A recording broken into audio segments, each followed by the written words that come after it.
Dilma diz que não cai do governo, aliados sobem o tom e oposição nega golpe.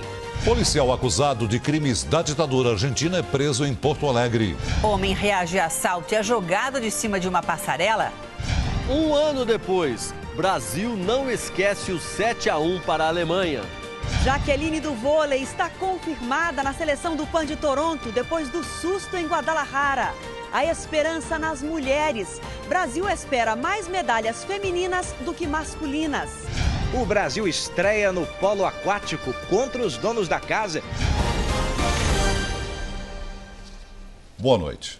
2 assassinatos em São Paulo chamaram a atenção pela crueldade. Um funcionário do Jockey Clube de São Paulo foi atacado com golpes de faca. Mas nada foi roubado, hein? E um idoso morreu ao ser jogado da passarela de uma estação de trem na zona leste da cidade.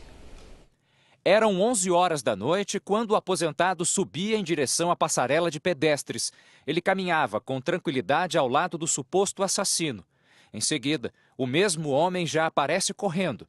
Nesse instante, Luiz, de 69 anos, provavelmente já estava morto.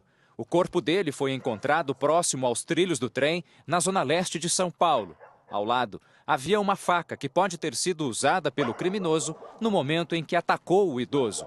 Segundo a investigação, a hipótese mais provável para o que aconteceu aqui é que a vítima tenha reagido a uma tentativa de assalto. Uma testemunha chegou a afirmar que ouviu gritos pouco antes do corpo ser arremessado daqui de cima, a uma altura de cerca de 10 metros. Eu passo com pavor. Aqui é assustador. Não é tranquilo, não.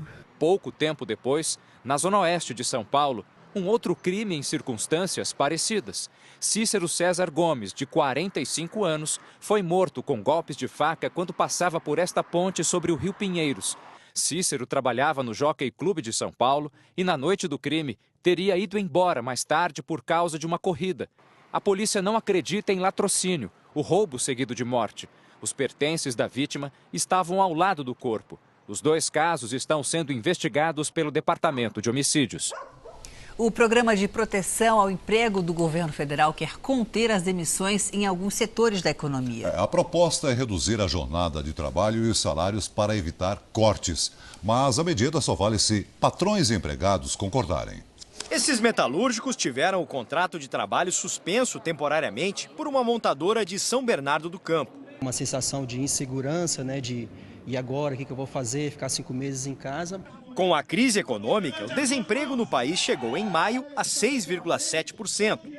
O novo programa autoriza a redução da jornada e do salário em 30%.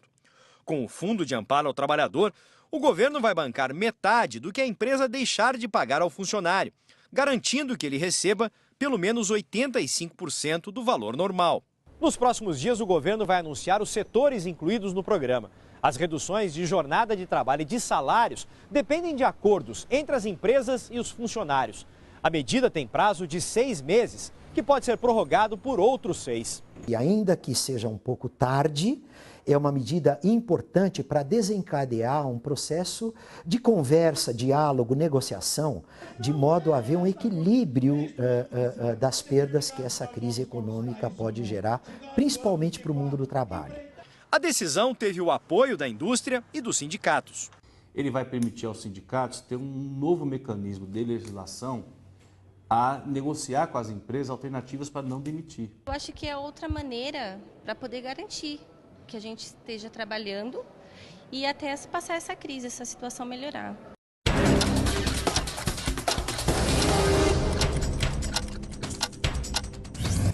Servidores do INSS paralisaram as atividades em 16 estados. A categoria pede mais de 27% de aumento e melhores condições de trabalho. A greve é por tempo indeterminado. O Ministério Público Federal do Rio de Janeiro entrou com um pedido para bloquear novamente os bens do empresário Ike Batista. O recurso é para garantir o pagamento de multas e indenizações. Ike responde por crimes de manipulação de mercado.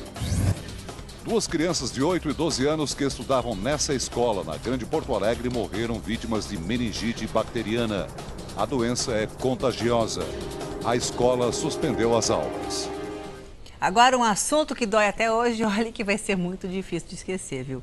Amanhã faz um ano daquele 7-1 e que foi a maior derrota da seleção brasileira numa Copa do Mundo. Agora, como será que estão os torcedores que viram de perto aquela humilhação diante da Alemanha no Mineirão?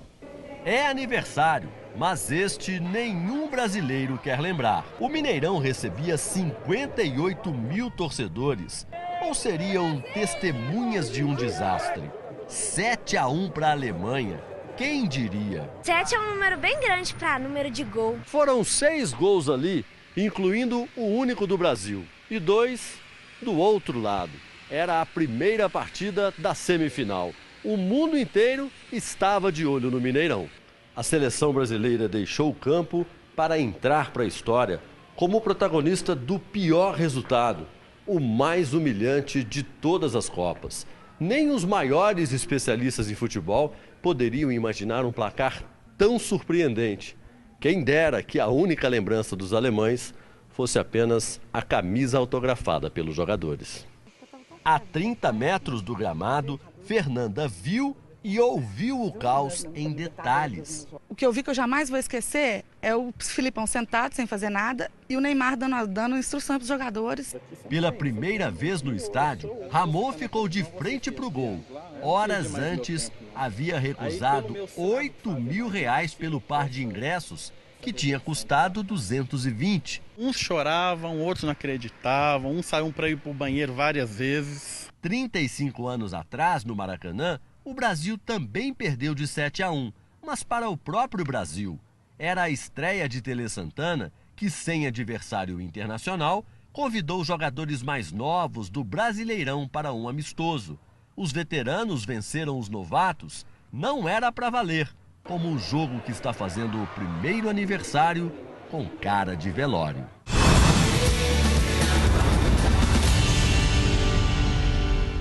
Faltam 3 dias para a abertura do PAN de Toronto, mas a disputa já começou. E é para lá que a gente vai agora com a Adriana Araújo. Oi, Adriana, boa noite para você. Já tem clima de competição na cidade? Olá, Janine, Celso, boa noite a todos aí no Brasil. Olha, um dia bastante chuvoso aqui em Toronto, mas já tem disputa sim, viu? A festa de abertura é só na sexta-feira à noite com o Cirque du Soleil. A companhia de circo mais famosa do mundo promete um show inesquecível, mas como é de costume, algumas provas começam antes. Caso do polo aquático, que começou hoje, e do nado sincronizado, que começa na próxima quinta-feira. E olha, eu tenho notícia boa, viu, para o time e para a torcida brasileira. A seleção feminina de vôlei vem forte para Toronto com uma de suas principais estrelas, a Jaqueline. Antes de embarcar aqui para Toronto, eu conversei com a musa da nossa seleção de vôlei. Ela que viveu um trauma no PAN de Guadalajara, agora espera um final bem diferente, bem mais feliz aqui no Canadá. Olha que vista! Que lugar! Pensou em férias? Não para elas. O trabalho é pesado, literalmente. No centro de treinamento do vôlei em Saquarema, a placa já avisa: aqui não tem dia fácil, não. Mas sempre sobram alguns segundos para questões femininas. Com esses espelhos aqui não tem como evitar. A gente acaba dando uma olhadinha, né, pra ver como é que tá, se tá durinho, se tá molinho, se tá caído. Caído não tá, viu? Fica tranquila. Espero, né?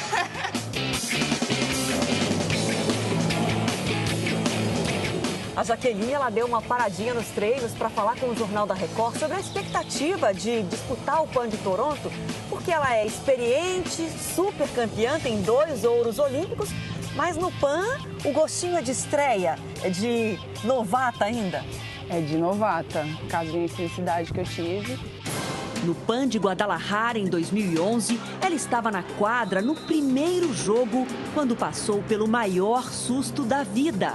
Um choque contra a colega Fabi deixou Jaqueline imóvel no chão. Chegou a passar o pior da sua cabeça. Chegou a passar um filme assim, de terror naquele momento. Você achou que poderia ficar, por exemplo, sem o movimento do corpo? Achei. Queria saber o que estava acontecendo comigo, porque eu já não sentia do pescoço para baixo. E o Zé tocava na minha mão ali todo momento. Tá sentindo ou não, Zé? Não tô sentindo sua mão. Era uma pequena fratura na coluna cervical, mas ela teve que voltar para casa e viu de longe, emocionada, as colegas conquistarem o ouro.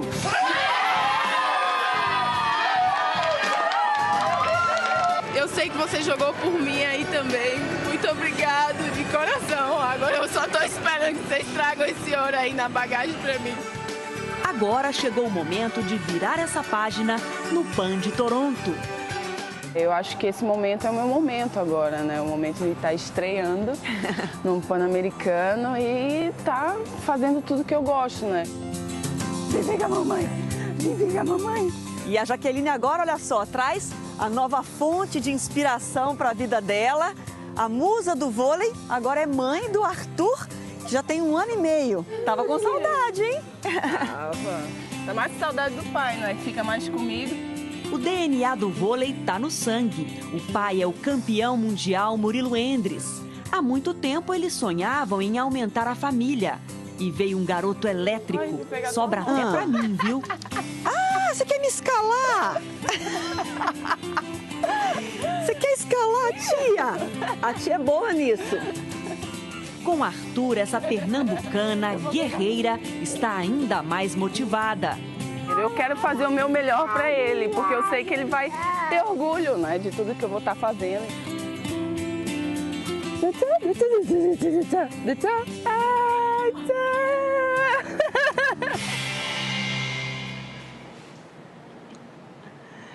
Que figura esse Arthur, hein? E olha, como eu falei, a disputa no polo aquático já começou com Brasil e Canadá na piscina. As meninas empataram. Os rapazes deu Brasil por 11-9. E essa disputa acirrada aí entre os anfitriões e o Brasil deve seguir assim durante todo o PAN, viu? Quem conta pra gente é o Eduardo Ribeiro. Neste PAN vai ser assim.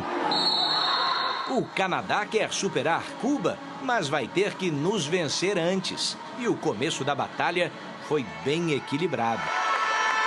Nas braçadas das meninas do polo aquático, mostramos às donas da casa que não seremos alvos fáceis, nem aqui, nem nos outros esportes. A classificação geral dos últimos 4 pan-americanos mostra isso. Em 99, os canadenses ficaram com o bronze, assim como em Santo Domingo, 2003. Mas no Rio de Janeiro, o bronze foi nosso e 4 anos depois, no México, também deixamos os canadenses para trás. E essa rivalidade que já entrou para a história dos PANs está ganhando um novo capítulo neste momento. O jogo começou agora, Brasil e Canadá, a primeira competição desses Jogos Pan-Americanos. E aqui, no lugar da torcida, você consegue sentir a imensa diferença. Só canadenses. Procura um brasileiro, talvez você encontre lá na frente. Comemorando 2-1. Muito. Coração saindo na boca aqui, a gente bagunçando eles na casa deles. Melhor impossível. Foi uma sequência de invertidas no placar. Na torcida, também, emoções em constantes contrastes. Pergunto à torcedora canadense até onde vai essa rivalidade. Ela garante que não muito longe, já que estão em casa. This is Canada, after all. Pois agora um segredo. Nossa arma secreta no polo leva o Brasil no peito, mas é canadense. Patrick foi técnico da seleção anfitriã e agora diz com orgulho que é brasileiro. I'm a Brazilian still right now. E não adiantou a maioria na arquibancada. O jogo terminou em 7-7. Luísa Carvalho, nossa centro no polo, define bem como vai ser daqui pra frente. A gente quer passar por cima delas. Se elas vão ganhar de 10, a gente vai ganhar de 20. Agora há pouco, os nossos meninos do polo também estrearam contra o Canadá. Nós tivemos um pequeno problema aí com as imagens que estão chegando de Toronto, no Canadá, mas daqui a pouquinho a gente volta com a Adriana. Adriana, está nos ouvindo, Adriana? Sim, Celso, estou te ouvindo sim. A gente teve um probleminha aí com a imagem, mas vamos falar de futebol agora. A seleção masculina de futebol já está aqui no Canadá e o nosso time vai jogar esse Pan-Americano, vai disputar com muita garra, até porque quer conquistar uma medalha de ouro que o Brasil não ganha há 28 anos. Aeroportos despertam sempre emoções, fazem cada atleta se sentir especial, parte de um grande projeto. Hoje cedo, a seleção brasileira começou a viver a competição. A seleção chega a Toronto movida pelo desafio de conquistar a medalha de ouro, o que não acontece desde o PAN de 87 em Indianápolis, nos Estados Unidos.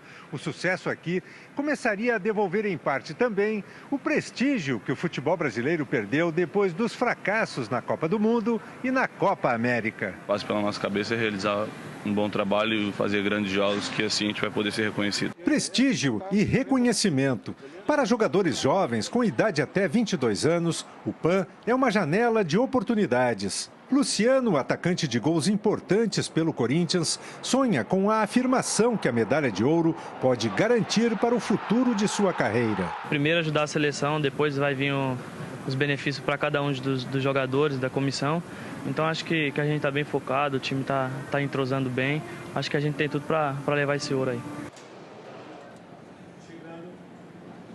E a Milena Ciribelli já está comigo aqui hoje novamente. Boa noite, Milena. Olá, Adriana. Boa noite a todos. Os atletas brasileiros vão ser bem tratados aqui em Toronto, né? Já estão, né, Adriana? Sendo muito bem tratados. E uma curiosidade, aqui em Toronto não são todos os atletas brasileiros que estão aqui na Vila Pan-Americana. Alguns esportes como o judô, o basquete e o atletismo têm uma concentração especial. Que concentração é essa, Milena? A concentração é a Universidade de York, a base do Brasil aqui no PAN. Além de dormitórios, área médica e instalações esportivas, a delegação brasileira conta também com outra vantagem, a alimentação. Em York é possível comer até o tradicional arroz com feijão. Outro benefício é que os atletas não precisam dividir quarto com ninguém.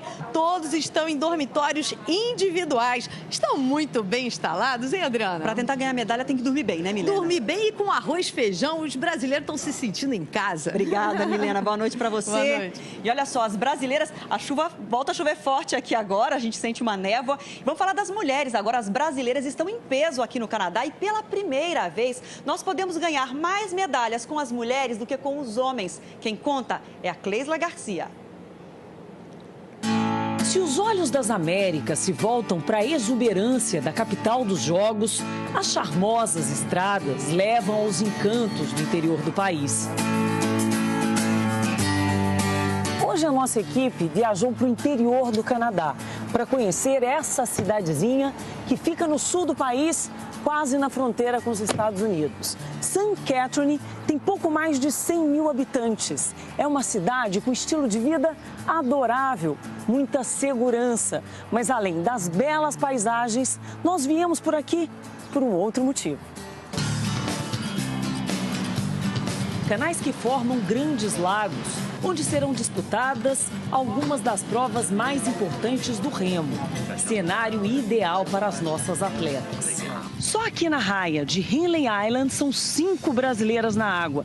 Uma realidade não só no remo, mas em praticamente todas as modalidades. É que esse PAN de Toronto já chega batendo recordes. É a maior participação de atletas brasileiras nesse tipo de competição de toda a história.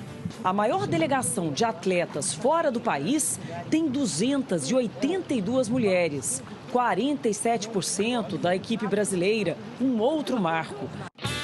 Participação em esportes sem muita tradição para nós, como o rugby, que estreia nos Jogos. No time, ainda tem atletas como a Aline Silva, da luta olímpica, uma das 6 melhores do mundo. E a gente tem vindo quebrando recorde a cada competição, a cada participação internacional. São muitas estrelas com chance de medalhas.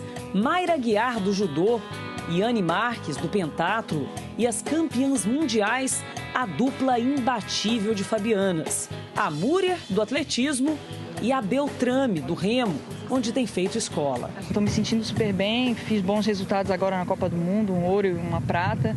Então, se der tudo certo, quem sabe não vem uma medalhinha de ouro aí, né?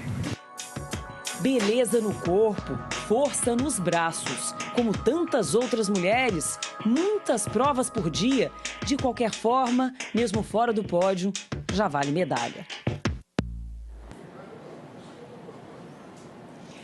E agora a história de uma paixão pan-americana. Ele é canadense, ela é brasileira. Esse casal se encontrou pela primeira vez há 8 anos no PAN do Rio de Janeiro. Mas a história de amor continua aqui em Toronto, como mostra Vinícius Donola. Andrew Haley teria razões fortes para jamais ser um atleta. Aos 6 anos, ele teve câncer ósseo. Os médicos amputaram a perna direita do joelho para baixo. 1 ano depois, mais um tumor. Agora num dos pulmões. Andrew conta que tinha apenas 35% de chances de sobreviver. Ele venceu o câncer de novo e se tornou um nadador campeão. Esta é a medalha que ganhou nas Paralimpíadas de Sydney, na Austrália. Ouro no revezamento 4 estilos. No Parapan do Rio, ele também foi ao pódio. Saiu de lá com 3 bronzes e um amor. Renata, voluntária dos Jogos, trabalhava na cerimônia de premiação. Ela pediu para tirar uma foto fazendo um elogio em inglês. Bonitão, dá para tirar uma foto. Aí ele ficou, nossa, bonitão. Aí o pessoal brincou um pouquinho, mas não é Parapan para se divertir, né? Ele deu a touca que usou nas provas para Renata e voltou para o Canadá. E eu sinceramente achei que eu nunca mais fosse vê-lo. Andrew se mostrou rápido também fora d'água e mandou um e-mail para Renata. Se você quiser me conhecer, tem que voltar logo. E ele não pensou 2 vezes. 48 horas depois estava com a passagem nas mãos e 3 semanas e um pouquinho depois ele já estava de novo de volta no Rio. E foi no Rio que eles se casaram 1 ano e 4 meses depois do PAN. Mais uma vez, a Renata e o Andrew vão estar juntos no PAN. Depois do casamento, eles se mudaram para a cidade onde o Andrew vivia, Toronto. E aqui, a família Haley cresceu. Kristen anda preguiçosa para falar português. 1, 2, 3, 4, 5, 6, 7, 8, 9, 10. A carioquinha de 4 anos tem uma energia de dar inveja. Renata não é voluntária este ano e Andrew se aposentou da natação. Mas eles foram convidados para participar do evento. Vão fazer parte do revezamento da tocha, que já chegou a Toronto. Uma experiência única, então tô feliz da vida. Já se passaram 8 anos desde aquele primeiro encontro no Pan-Americano do Rio. Que venham muitos outros PANs.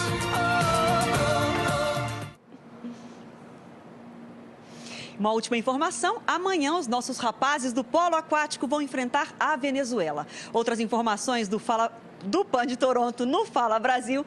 E eu também volto com vocês amanhã. Até lá, boa noite para vocês, Celso e Janine. Ok, boa noite, Adriana. Até amanhã. Veja a seguir, em entrevista, presidente Dilma reage à oposição e a oposição nega golpe. Daqui a pouco, os bastidores da novela Os 10 Mandamentos e o casamento de Moisés e Zípora.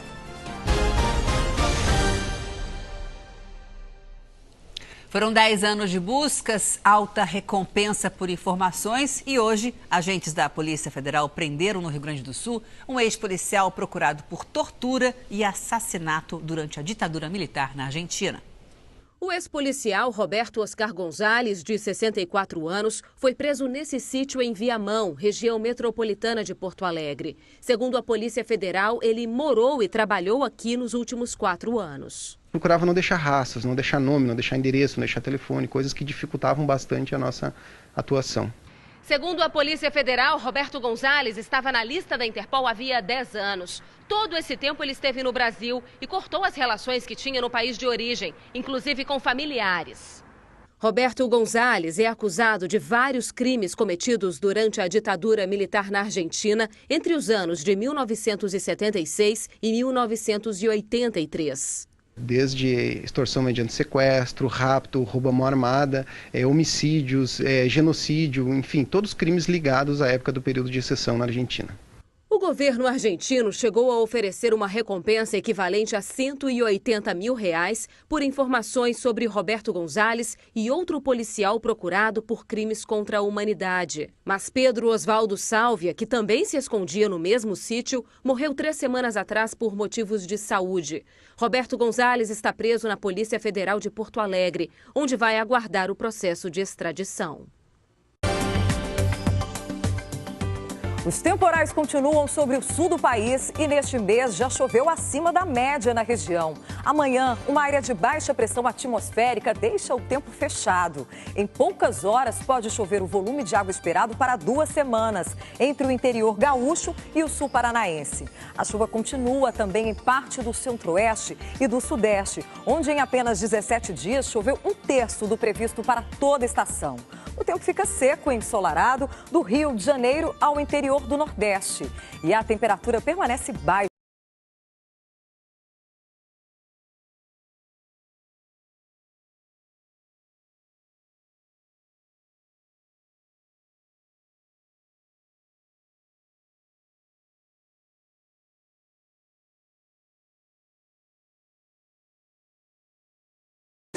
Amanhã, tempo abafado e máxima de 27. Veja a seguir, alerta da saúde. O cigarro mata uma pessoa a cada 6 segundos no mundo. Os bastidores e a emoção do casamento de Moisés na novela Os 10 Mandamentos. Antes de embarcar para a Rússia, onde vai participar de uma reunião do grupo de países emergentes, o BRICS, a presidente Dilma reagiu ao clima de impeachment levantado pela oposição. Antes de embarcar para uma viagem de quase uma semana, a presidente Dilma afirmou em entrevista ao jornal Folha de São Paulo que não vai deixar o governo, como quer a oposição. Num tom firme, a presidente avisou que não vai cair. Segundo ela, essa crise é luta política e as pessoas só caem quando estão dispostas. A presidente chamou a oposição de golpista por querer tirá-la do mandato. Para tirar um presidente da República, não é necessário apenas querer, é necessário provar. Questionada sobre a relação abalada com o PMDB, a presidente disse: o PMDB é ótimo. E sobre as recentes declarações do ex-presidente Lula de que ambos estão no volume morto, Dilma afirmou que respeita a opinião de Lula, mas que não se sente nesse estágio e que luta para superar um momento difícil que o país vive. Dilma afirmou também que, mesmo diante do desgaste, não pensa em renunciar, porque não é culpada, nem do ponto de vista moral, nem político. E negou com veemência participação em esquemas de corrupção. A presidente Dilma só retorna a Brasília no domingo. Ela está a caminho da Rússia para participar da cúpula dos BRICS. Na pauta, as atribuições do novo banco de investimentos em infraestrutura. Da Rússia, ela segue para Roma, onde se encontra com o primeiro-ministro e o presidente da Itália. A entrevista da presidente Dilma provocou reações para a oposição, clima golpista criado pelo próprio PT. Já os aliados saíram em defesa da presidente e o debate acabou agravando a crise política. Para tentar mostrar unidade, líderes aliados e presidentes de partidos correram ao gabinete de Michel Temer, presidente da República interino. Combinaram uma resposta conjunta de apoio a Dilma e contra a tese do impeachment. Em nota assinada por partidos da base, como PMDB, PRB e PSD, os aliados reafirmam o respeito à Constituição e à vontade das urnas. Não há crise política nenhuma, as instituições estão funcionando regularmente. O presidente da Câmara, por onde passam os eventuais pedidos de impeachment, até elogiou a entrevista de Dilma. Já para a oposição, principalmente aqui do Senado, as declarações da presidente soaram como um desafio e incendiaram o debate. Acusados de estimular o afastamento de Dilma, os tucanos foram para a defensiva. No plenário, discursaram sob vaias das galerias, tomadas por aposentados e petroleiros. Eu, pessoalmente, não torço por um desfecho traumático para o país. Agora, quem vem perdendo as condições de governabilidade é a presidente da República. O Aécio tem se caracterizado como porta-voz do golpe. Deveria, pelo menos, honrar a história do seu avô. O Senado viveu um dia de caos, com grupos de pressão gritando pelos corredores. Mas a falta de acordo e o clima de confronto inviabilizaram votações importantes. O presidente do Senado reconhece a crise e marcou posição de independência. A crise acaba contaminando e influenciando o funcionamento de todos os setores. É importante construir saídas. A obesidade está relacionada a mais de 30 milhões de mortes por ano em todo o mundo. Por isso, é muito importante ficar atento aos hábitos alimentares das crianças. A má alimentação pode influenciar tanto a saúde física quanto a psicológica. O sobrepeso é encarado com preconceito. Igor é do tipo que desconta a própria ansiedade na comida. Parece que eu fico com autoestima maior, entendeu? Eu fico mais alegre. Quando eu como, acaba aquele nervoso, passa aquele estresse. Na porta da geladeira está o cardápio da dieta, mas lá dentro... Torta de quê? Chocolate? Chocolate com morango. Tem 2. Ele mesmo conta, tem 2. A dispensa. Socorro, chocolate, bala, mais chocolate, creme de leite, leite condensado, biscoito, macarrão instantâneo. Muito, tem muito. Ele teria que comer um prato de salada de agrião e vagem. Não. Não. Não como. Laranja. Não. Não. Em compensação... Tem tudo isso daí. Igor e a prima, companheira de fast food, estão entre os 6,5 milhões de crianças e adolescentes brasileiros que lutam contra a balança. E hoje você está com? 140. Só aumenta a população de obesos, inclusive no Brasil, na infância, nós ultrapassamos os Estados Unidos. Vida corrida, a mãe trabalhando fora, a mãe perde um pouco o poder sobre essa dieta.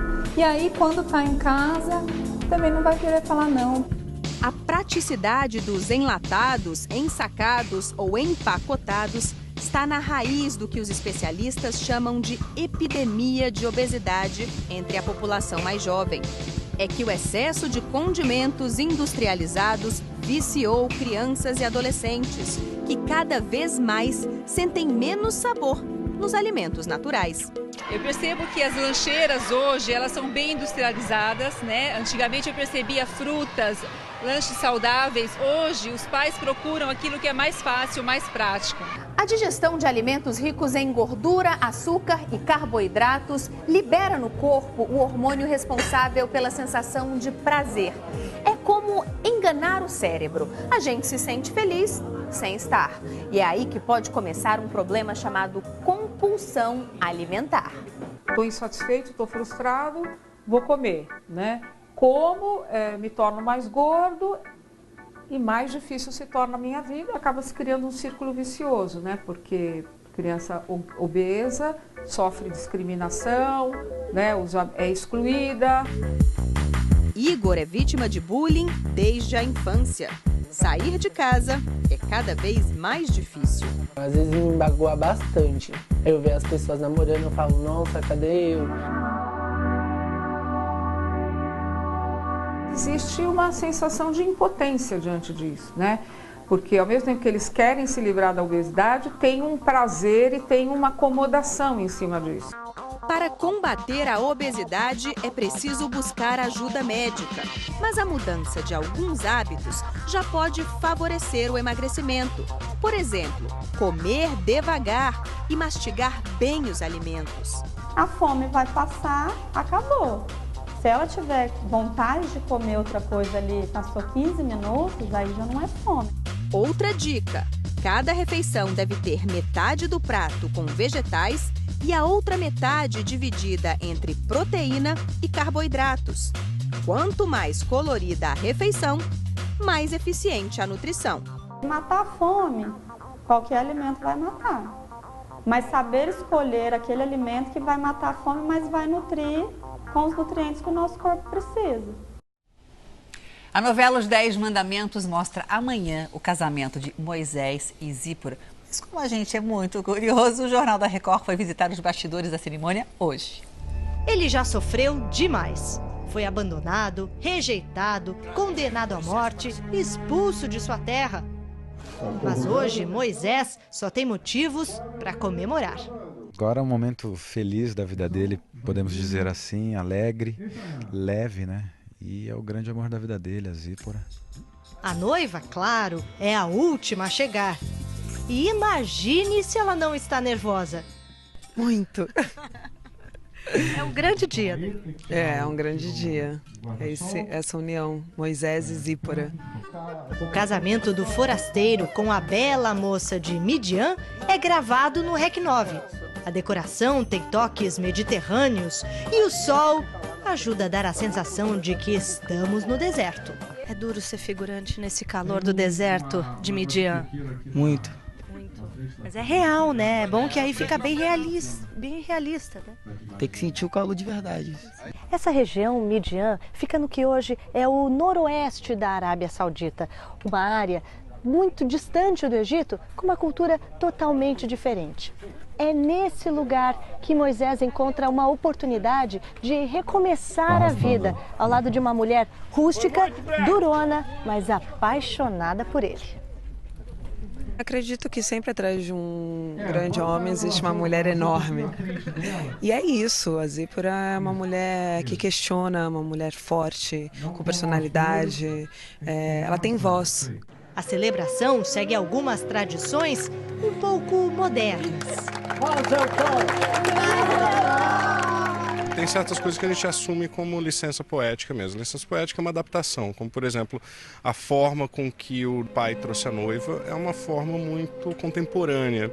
Mas também se a gente mostrar de uma forma, talvez, daquela época, o público estranha. Então tem certas coisas que a gente tem que trazer para aquele lugar comum de compreensão do público. Pena que a lua de mel de Moisés e Zípora não vai durar muito tempo.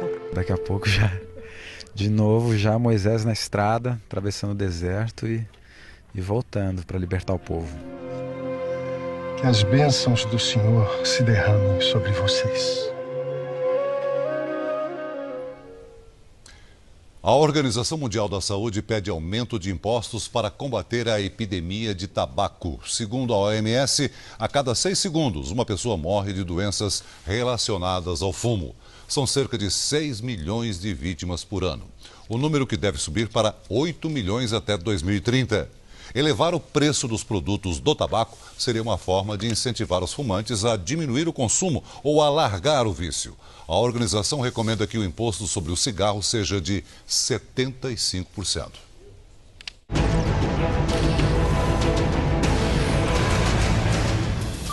Um criminoso armado invade um mercado e anuncia o assalto no interior de São Paulo.